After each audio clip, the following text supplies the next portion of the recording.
मेरी शादी अचानक से मेरे वालिदैन ने एक लड़की से तय कर दी। पहले तो मैं ना करता रहा क्योंकि मैं सिर्फ 22 साल का था। लेकिन आखिर में मैंने हाँ कर दी। लेकिन मैंने एक शर्त रखी कि मुझे 6 माह का वक्त चाहिए और इस बात पे सब मान गए। लेकिन हमारा निकाह हो चुका था, रुखसती 6 माह बाद होने वाली थी। उस दौरान हम फ़ोन पर बात करने लगे, एक दो बार हम मिले भी थे।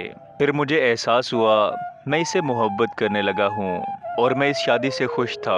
लेकिन जब शादी को 2 माह रहते थे तो मुझे एहसास हुआ कि वो लड़की मुझसे शायद मोहब्बत नहीं करती। मेरी जब उससे व्हाट्सएप पर बात हुई तो उसने मुझे अपनी पहली मोहब्बत का बताया। मैं बहुत रोया और मैं बहुत परेशान था। मेरी तबीयत भी ख़राब हो गई। माँ ने जब मेरी तबीयत का पूछा तो मैंने कुछ नहीं बताया।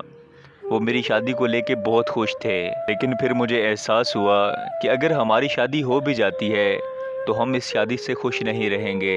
मैंने उसके बाप को सब कुछ बताया और उनको समझाया कि उसकी शादी उससे करवा दें। वो समझदार और पढ़े लिखे लोग थे। मैंने सोचा और शादी नहीं करूँगा। अगर किसी लड़की की मैं खुद मोहब्बत हुआ तो उससे शादी करूँगा। लेकिन मेरे माँ बाप ने मेरे लिए रिश्ता ढूंढना शुरू कर दिया। फिर मेरे वालिदैन को एक लड़की पसंद आई और उनको हम भी अच्छे लगे। मैं राज़ी नहीं था। मेरे माँ बाप ने ज़बरदस्ती मेरी शादी कर दी। मैं उसे पसंद नहीं करता था।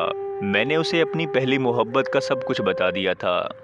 मैंने ये सोचा कि अब ज़रूर हंगामा होगा और ये मुझे छोड़कर चली जाएगी।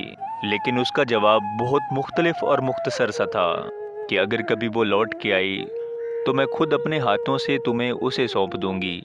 वो मुझे बहुत बेइंतहा मोहब्बत करने लगी थी, जैसे उसकी पूरी कायनात मैं हूँ।